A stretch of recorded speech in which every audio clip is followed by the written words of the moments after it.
이 마가복음을 우리가 이제 계속 살펴보고 있는데요. 이제 복음서죠. 복음인데 어떤 복음입니까? 마가는 표현하기를 하나님의 복음이라고 표현하고 하나님 나라의 복음이라고 이렇게 말할 수가 있습니다. 우리가 지금 듣고 있는 게 이 세상의 복음이에요? 아니면 어디의 복음이에요? 하나님 나라의 복음입니다. 자, 우리 마가복음 1장을 잠시 살펴보고서 시작하겠습니다. 마가복음 1장 14절, 15절부터 이게 이제 전체를 이끌어 나가는 내용인데요. 자, 14절, 15절 시작. 요한이 잡힌 후 예수께서 갈릴리에 오셔서 하나님의 복음을 전파하여 이르시되 때가 찼고 하나님의 나라가 가까이 왔으니 회개하고 복음을 믿으라 하시더라. 그래서 저희가 이제 하나님 나라의 복음을 지금 듣고 있고 그 복음을 전하시는 예수님의 말씀을 지금 듣고 있는 겁니다. 자, 근데 예수님께서 오늘 하나님 나라에 대해서 두 가지로 비유하셨습니다. 첫 번째는 비유를 이렇게 하셨어요. 하나님 나라는 사람이 씨를 땅에 뿌린과 같다라고 말씀하고 계십니다. 자, 우리가 이 비슷한 내용을 앞전에 우리가 살펴봤었죠. 무슨 비유였죠? 밭의 비유에서, 그죠? 하나님의 나라의 그 말씀이 씨로 묘사돼서 그 씨가 여러 그 땅에 떨어지는데 열매 맺는 땅이 이거다라고 이렇게 설명을 하셨습니다. 자, 이제 또 하나님 나라를 또 설명하세요. 근데 비슷하게 또 설명하십니다. 27절에 보니까 그가 밤낮 자고 깨고 하는 중에 씨가 나서 자라되 어떻게 그리 되는지를 알지 못하느니라. 이게 무슨 말씀을 전하시고자 할까요? 이 비유를 통해서 하나님의 나라는 어떻게 임하고 어떻게 진행이 되고 하나님 나라의 통치가 어떻게 이루어지는지 사람이 잘 알지 못한다라는 거죠. 가시성이 높다라는 게 아니라 쉽게 말하면 비가시성이 있다. 즉 잘 안 보인다는 뜻입니다. 어떻게 되는지 잘 모른다. 그럼 누가 통치하셔서 누가 하나님 나라를 진척시키신다는 거예요? 하나님의 주권 가운데 하나님의 나라가 임하고 있다라는 겁니다. 예수님도 처음에 말씀하시길 하나님 나라가 가까이 왔다라고 말씀하고 있어요. 하나님 나라가 굉장히 중요한 주제입니다. 하나님의 나라가 임하는데 그 하나님의 나라에 들어가기 위해서는 뭐 해야 된다고 말씀하세요? 회개하고 복음을 믿으라. 그러니까 복음이 하나님 나라에 어떻게 보면 가기 위한 가장 중요한 내용이 되는 것입니다. 자, 근데 하나님 나라의 특성을 설명하는데 잘 어떻게 되는지 모르게 된다는 거예요. 사람들이 알아차리지 못한다는 거죠. 자, 근데 28절에 보니까 땅이 스스로 열매를 맺되 처음에는 싹이요, 다음에는 이삭이요, 그 다음에는 이삭의 충실한 곡식이라 열매가 익으면 곧 낯을 대나니. 자, 여기에서 이 뜻이 무슨 말일까요? 우리가 농부로 만약에 살아간다면 이 말의 의미를 잘 이해할 수 있습니다. 열매가 익으면 어떻게 된다고요? 곧 낯을 된다라고 얘기했습니다. 자, 그러면 이건 하나님 나라가 완성이 되고 익어가고 만약에 그 때가 이르면 어떻게 한다라는 거예요? 하나님이 추수하신다라는 겁니다. 그래서 어떤 것은 알곡으로 곳간에 드리고 어떤 것은 죽정이는 버린다는 거예요. 하나님의 심판과 구원이 그때 이루어지면서 하나님 나라가 완성이 되는 때가 있다라고 말씀하고 계십니다. 자, 하나님 나라가 가까이 왔습니다. 그리고 임하기 시작했습니다. 하나님의 복음이 전해지면서. 그러나 지금 우리가 볼 때는 어때요? 완성이 된 게 아니죠. 완성된 거를 가시적으로 보이질 않죠. 여러분이 생각하기에 하나님의 나라가 이 땅에서 가시적으로 마치 미국처럼 강대한 나라처럼 뭔가 이루어질까요? 유대인들이 생각할 때 다윗의 후손이 와서 그 나라를 굳게 세우고 그 공평과 정의로 그 나라를 굳게 세운다고 말씀하셨을 때 많은 사람들이 로마 제국을 이겨내고 이스라엘 나라가 완전히 회복될 거라고 이런 생각을 했습니다. 이 세상의 관점으로 하나님 나라를 생각했는데 예수님은 그렇게 말씀하지 않으시고 어떻게 해요? 잘 못 알아차린다라고 말씀하고 계십니다. 그래서 이게 중요하고 그 다음에 그 완성이 될 때가 있다라는 거죠. 그 완성이 될 때 어떻게 해요? 낯을 대는 때가 온다라고 말씀하고 계십니다. 그렇다면 우리 하나님 나라의 복음을 듣고 있는 저와 여러분은 어떻게 해야 될까요? 하나님이 기대하시는 그런 충실한 열매를 맺고 있는지를 우리가 돌아봐야 되는 것입니다. 자, 우리가 어떤 밭에서 열매가 맺는지 분명하게 주님께서 증언하셨죠. 어떤 밭에서 하나님 나라의 씨앗이 심겼을 때 열매를 맺게 되나요? 착하고 좋은 땅입니다. 좋은 마음이죠. 그것을 말씀하셨는데 여기도 동일하게 하나님 나라의 그러면 복음을 그 씨를 받아들이면 어떻게 되나요? 역사하죠. 땅이 스스로 뭐라고 했어요? 열매를 맺는다고 했죠. 진짜로 그 씨를 받아들이면 어떻게 될까요? 사람이 열매를 맺게 되는 것입니다. 근데 그 열매를 찾으실 때 있는 자는 받게 되지만 어떻게 해요? 없는 자는 그 있는 것까지 빼앗기게 되는 그 심판의 날이 올 것임을 다시 한번 여기서 말씀해 주고 계신 것입니다. 하나님의 나라는 완성될 때가 있습니다. 주님이 재림하실 때 완성의 시작이라고 보시면 됩니다. 그때 하나님 나라가 완성이 되고 하나님의 통치가 하나님의 나라에서 이제 온전하게 이루어지는 때가 오게 되고 그 믿음으로 반응한 사람들은 그 영원한 하나님 나라에서 하나님과 그 영광을 함께 영원토록 누리게 되는 것이 하나님의 플랜입니다. 자, 그렇다면 이제 첫 번째 비유에서는 비가시성을 설명했고 그 다음에 하나님 나라의 때가 마지막에 올 때 완성이 되는 때가 있다라고 설명해 주셨습니다. 두 번째 비유를 한번 잠깐 살펴보도록 하겠습니다. 두 번째 비유는 뭐죠? 또 이르시되 30절에 보니까 우리가 하나님의 나라를 어떻게 비교하며 또 무슨 비유로 나타낼까? 이때는 뭐라고 말씀하시죠? 31절에 겨자씨 한 알과 같으니 땅에 심길 때에는 땅 위의 모든 씨보다 작은 것이로되 심긴 후에는 자라서 모든 풀보다 커지며 큰 가지를 내나니 공중의 새들이 그 그늘에 깃들일 만큼 됐느니라. 이렇게 비유로 말씀하셨습니다. 이 말씀은 조금 더 어려운 것 같아요. 겨자씨 하나에 같다는 거예요. 이게 겨자씨를 제가 본 적은 없는데 중동 지방에서 그 모든 씨 중에 제일 작다고 그래요. 뭐 저는 본 적이 없어가지고 이제 하나 되게 작은 건가 봐요. 네. 근데 이게 심기면 굉장히 모든 풀보다 커지고 한 3.7m까지 커지면 그렇게 자란다고 그래요. 그래서 새들도 깃들일 만한 그런 어떤 놀라운 성장을 하게 된다라고 이제 합니다. 이 두 번째 이 비유를 통해서 예수님께서 우리에게 가르쳐 주시는 것은 뭘까? 우리 한번 생각을 해봐야 됩니다. 하나님 나라의 어떤 특성일까요?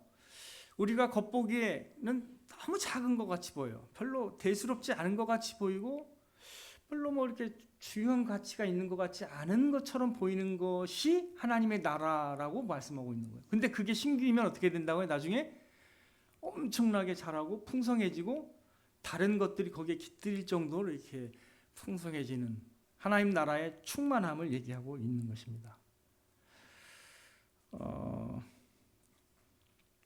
여러분들이 이제 이 성경을 우리가 보게 될 때, 특별히 이사야에서 예수님에 대한 어떤 그 예언을 볼 때 이렇게 이제 우리가 보게 되는데 한번 이사야 53장을 잠깐 보겠습니다. 이사야 53장 말씀 1절에서 3절 말씀을 잠깐 보겠습니다.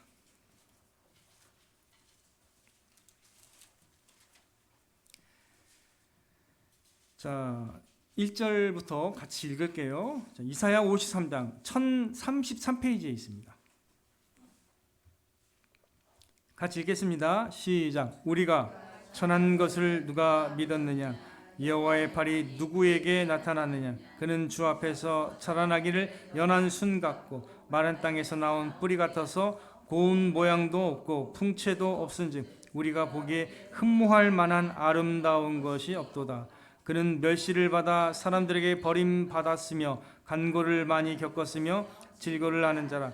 마치 사람들이 그에게서 얼굴을 가리는 것 같이 멸시를 당하였고 우리도 그를 귀히 여기지 아니하였도다. 이것은 마치 이 표현은 무슨 주님께서 이 겨자씨와 같다라고 말한 것은 많은 사람들이 생각하기에 하나님 나라의 가치를 모르기 때문에 별로 대수롭지 않게 여긴다는 뜻입니다. 근데 예수님도 그와 같았어요. 우리에게. 우리가 볼 때 그렇게 예수님 볼 때 말구에 나셨죠. 별로 이렇게 이 세상에서 놀랄 만큼 무슨 위엄과 광대함을 자랑하면서 뭔가 그 나라를 세우지 않았어요. 그리고 힘없이 십자가에서 죽으셨습니다. 우리가 보기에는. 그리고 예루살렘 입성할 때도 그냥 나귀 새끼 탔어요. 말을 타신 것도 아니고 그런 모습이셨습니다. 하나님 나라가, 그리고 하나님 나라를 전하는 그 복음이 많은 사람들이 우습게 여길 수도 있다는 뜻이에요. 별로 대수롭지 않다고 느끼는 그런 겨자씨와 같은 작은 것이지만, 그러나 그 능력에 대해서는 어떻게 말씀하세요? 주님이 하나님의 나라의 능력이 이와 같다는 거예요. 겨자씨같이 작은 것이지만 그게 심겨서 열매를 맺으면 어떻게 된다고요? 풍성하게 자라고, 어떻게 해요? 다른 것들도 거기에 깃들일 만큼 넉넉한 하나님 나라의 특성을 여기서 보여주고 있습니다. 하나님 나라는 충만한 것입니다. 그것을 이렇게 비유하십니다. 사실 우리가 하나님 나라의 가치에 대해서 사실 많이 생각해야 돼요. 우리는 뭐에 익숙합니까? 이 세상 나라를 이해하는 데 익숙합니다. 어릴 때부터 그걸 배웠어요. 이 세상에서는 뭘 이해해야 된다. 산수를 잘해야 돼. 그래야 셈에 빠르게 되고, 돈의 가치를 이해하게 되고, 사람들을 이해해야 되고, 여러 가지 세상 학문을 이해해야 됩니다. 그래야 먹고 살 수 있는 유능한 어떤 사람이 되겠죠.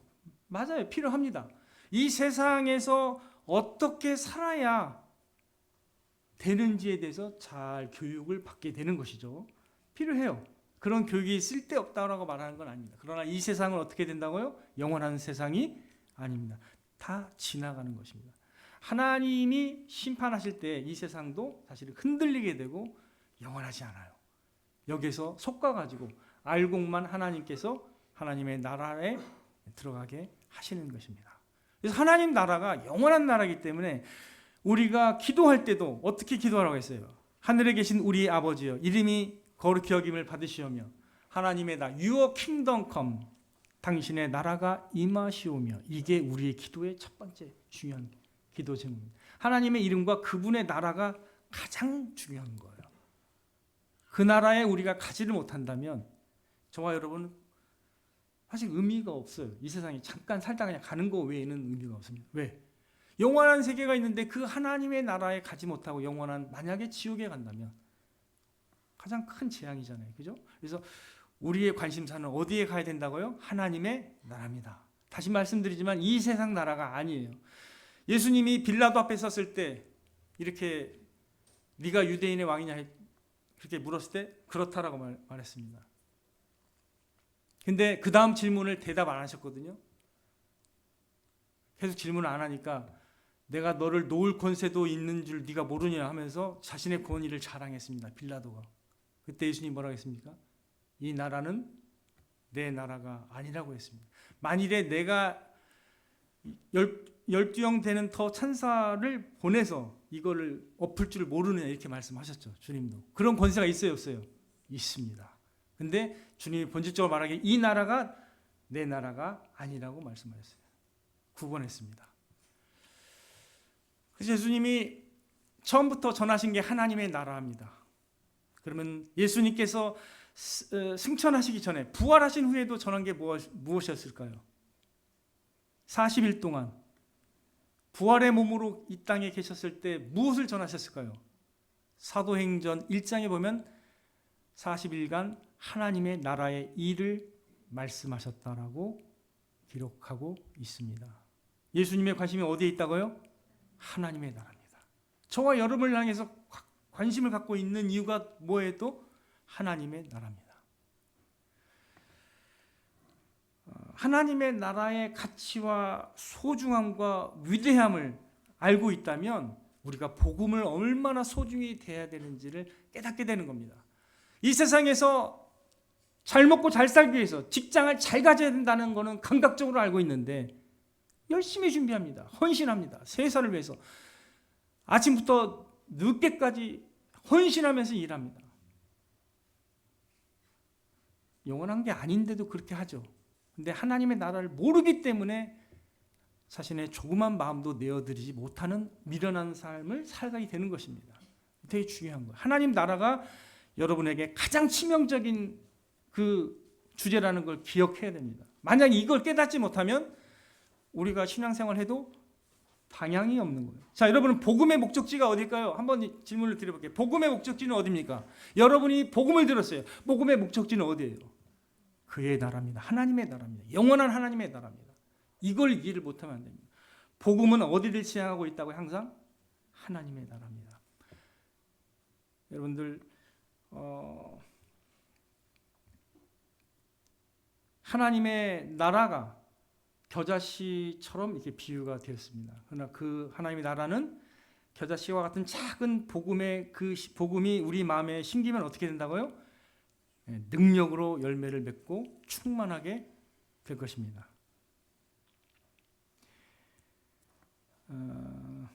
타락한 인간은 앞서 말씀드렸듯이 육신의 눈에 보이는 그런 화려한 것에 민감합니다. 그래서 하와가 사탄이 유혹했을 때 딱 선악과를 보니까 보기에 먹음직하고 탐스럽게 보였습니다.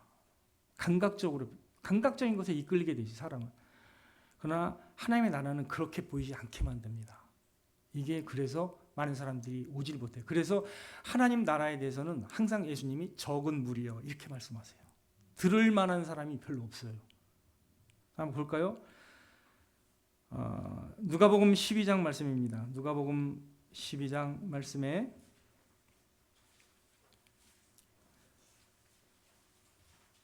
누가복음 12장 32절인데요. 그 전부터 볼게요. 자, 누가복음 12장 31절부터 볼게요. 같이 읽겠습니다. 누가복음 12장 31절부터 32절 시작. 다만 너희는 그의 나라를 구하라. 그리하면 이런 것들을 너희에게 더하시리라. 적은 무리여 무수하말로 너희 아버지께서 그 나라를 너희에게 주시기를. 여기에서도 주님이 뭐라고 말씀하신 거예요? 다만 뭘 구하라는 거예요? 우리한테 그의 나라를. 하나님의 나라가 가장 첫 번째예요. 킹덤 오브 갓, 하나님의 나라, 천국이 우리의 마음의 가장 큰 소망이고 가장 우선적입니다. 천국 복음의 우선성을 그래서 여러분들이 이해해야 돼요.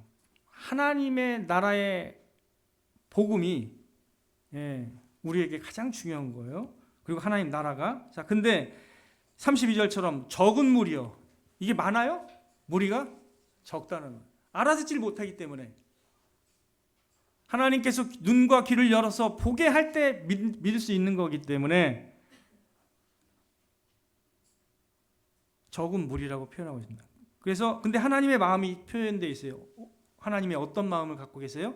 너희 아버지께서 그 나라를 너희에게 주시기를 기뻐하시는 분이시라는 거예요. 여기에서 얼마나 은혜가 됩니다. 하나님은 그 나라를 저와 여러분에게 주시기를 기뻐하시는 하나님이신 줄 믿으시기를 바랍니다. 그 믿음이 있어야 됩니다. 하나님은 그 나라를 기꺼이 상속해 주시고 여러분에게 다 주시기를 원하시는 것입니다. 그래서 히브리서 11장에도 믿음 장에 가면은 그 믿음 있는 사람은 다 어디를 사모했습니까? 히브리서 11장 16절 그들이 이제는 더 나은 본향을 사모하니 곧 하늘에 있는 것이라.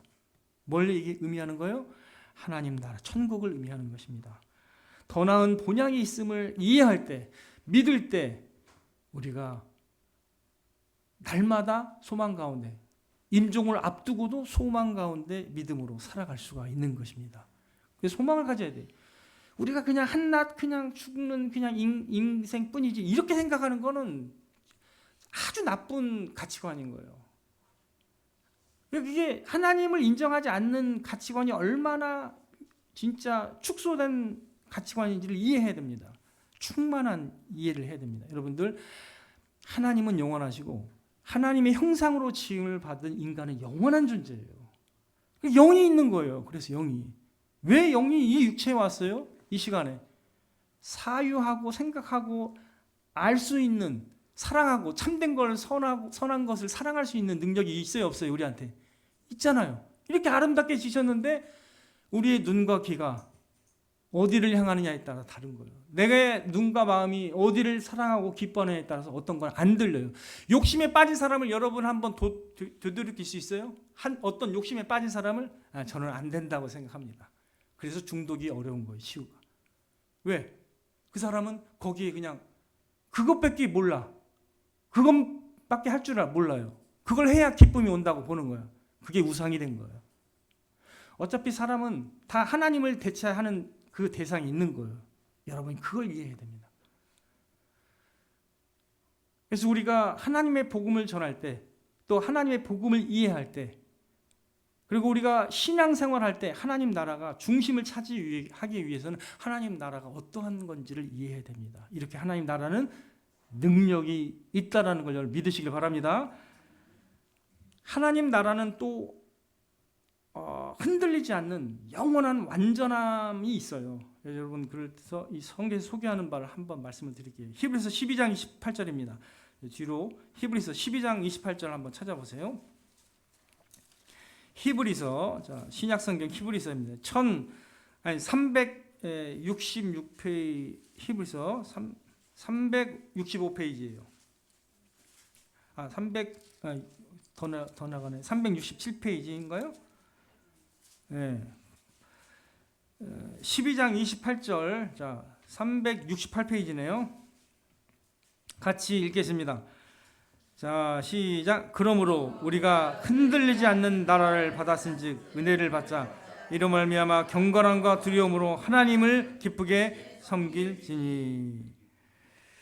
이게 되게 중요한 거예요. 흔들리지 않는 나라는 표현은 뭐냐? 영원한 나라라는 걸 얘기하는 거예요. 그 나라가 우리의 참 소망입니다. 그의 나라는 흔들리지 않는 영원한 나라입니다.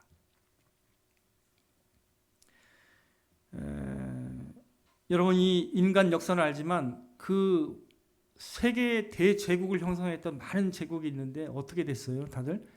어떤 제국은 조금 오래 기간 버티고 했지만 그 다 대제국들이 어떻게 됐어요? 영원하지 않습니다. 이 세상 어떤 것도. 근데 하나님의 나라는 영원하다는 것을 여러분 생각을 하시면서 하나님 나라의 그 능력과 충만함과 그 영원함을 우리가 깊이 있게 이해하고 있어야 됩니다.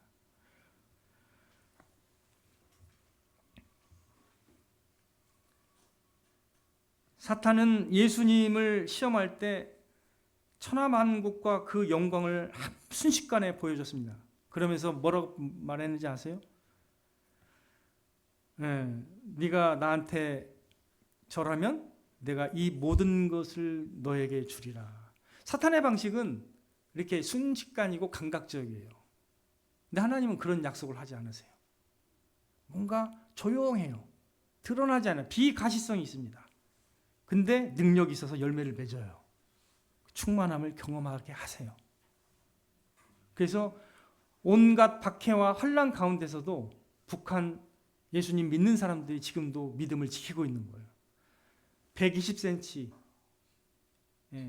거기에서 살고 있습니다. 허리가 다 굽었어요. 펴지를 못하기 때문에. 용광로에서 이렇게 일하기 때문에 어떤 경우는 실제로 거기다 던져서 죽인 사례도 있습니다. 그걸 본 사람이 탈북한 사람이 있어요. 예수님 믿으면 그렇게 돼요. 근데도 그들은 하나님 나라를 소망하기 때문에 절대 부인하지 않는다고 그래요. 우리 남한 사람들을 이렇게 부러워하지 않는다고 그래요. 그 성도들은. 우리는 편하잖아요. 사실 우리가 진짜 알곡인지 쭉정인지는 주님이 아시는 거예요. 우리가 준비를 잘해야 되는 거예요. 진짜 나는 그 하나님의 나라의 그 복음을 진짜 나의 마음을 다해서 받아들이고 있는가? 나는 그 열매를 맺고 있는가? 내 입술과 내 생각과 삶과 행동에서 하나님의 뜻이 나타나는가? 열매를 맺는가? 이런 걸 연구해야 됩니다. 이런 것들을 바라보지 못하고 점검하지 못하면 나중에 쭉정이로 만약에 발견이 되면 가장 비참한 인생이 되는 겁니다. 조심해야 됩니다.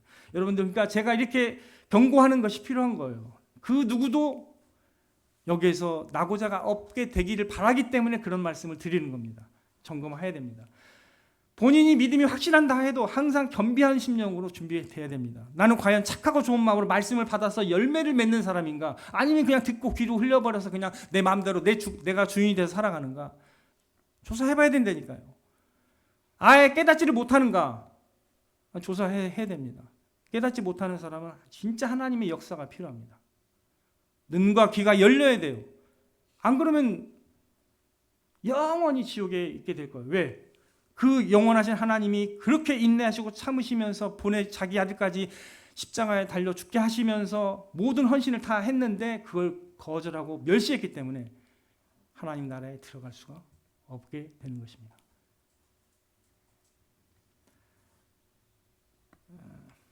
예수님이 부활하신 후에도 하나님 나라의 일을 전하시면서 마쳤습니다. 그러면서 예루살렘과 온 유대와 사마리아와 땅끝까지 이르러 내 증인, 그 복음이 전파되기를 말씀하고 계신 것입니다. 하나님의 나라의 복음이 가장 중요합니다. 여러분이 그 어떻게 중요한 것들을 막 얘기할 수도 있고 생각 떠올릴 수 있지만 하나님 나라의 복음과 하나님 나라의 비교하면 사실 그건 아무것도 아닙니다. 그걸 깨닫게 되기를 바라겠습니다. 그렇기 때문에 우리가 어떻게 해야 되겠습니까? 하나님 나라의 복음을 순전하게 받아들여야 됩니다. 여러분들, 무관심하고 가볍게 여기고 경시하는 태도는 멸망의 길입니다. 여러분 꼭 기억하시기 바랍니다. 내가 믿으면 하나님의 나라, 하나님의 영광을 보리라 하지 아니하였느냐라고 딱 마르다에게 도전하셨습니다. 그때 믿었을 때 어떻게 됐어요? 자신의 오라버니가 살아났습니다. 복음은 능력이 있는 거예요. 이처럼 능력이 있고 하나님의 생명의 복음입니다. 그래서 열매를 맺게 되어 있습니다. 믿고 순종할 때 하나님 나라의 능력과 충만함을 경험하게 될 줄로 믿습니다. 주님이 찾으시는, 그리고 주님이 있기를 원하는 그 마음, 하나님 나라의 복음을 받아들일 수 있는 그 마음을 말하는 거예요. 계속 일관되게 말씀하고 있습니다. 그죠? 여러분의 마음에 하나님 나라가 있어야 됩니다. 하나님 나라를 소망해야 돼요. 아리마대 요셉도 예수님을 어떻게 해요? 장사하는데 자기가 나가서 예수님 시체 달라고 그랬습니다. 그 사람을 설명하는 성경의 기록이 뭐예요? 하나님의 나라를 기다리는 자라, 이렇게 묘사하고 있습니다. 하나님의 나라를 기다리는 사람이 하나님의 사람이고 하나님의 제자입니다. 주님의 제자인 것입니다.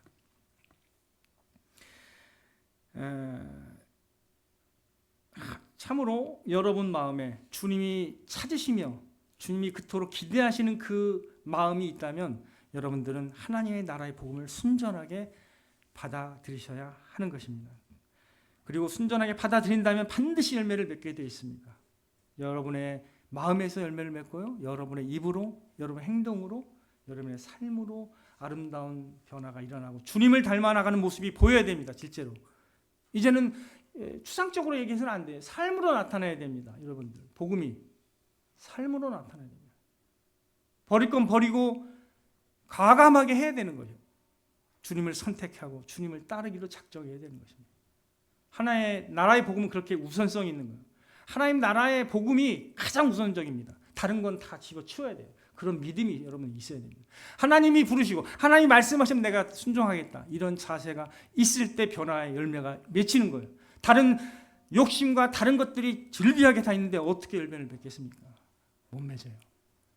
여러분이 주님과 함께 십자가에 죽었다는 사실을 깨닫는 사람만 자기를 내어드릴 수가 있는 것입니다. 근데 죽지 않은 사람이 많아요. 이 세상에 교회 다니는 사람 가운데 제가 봤을 때는 죽지 않은 사람이 많아요. 죽기를 싫어하거든요. 자아를 사랑하기 때문이죠. 죽지 않으면 여러분 생명이 없습니다.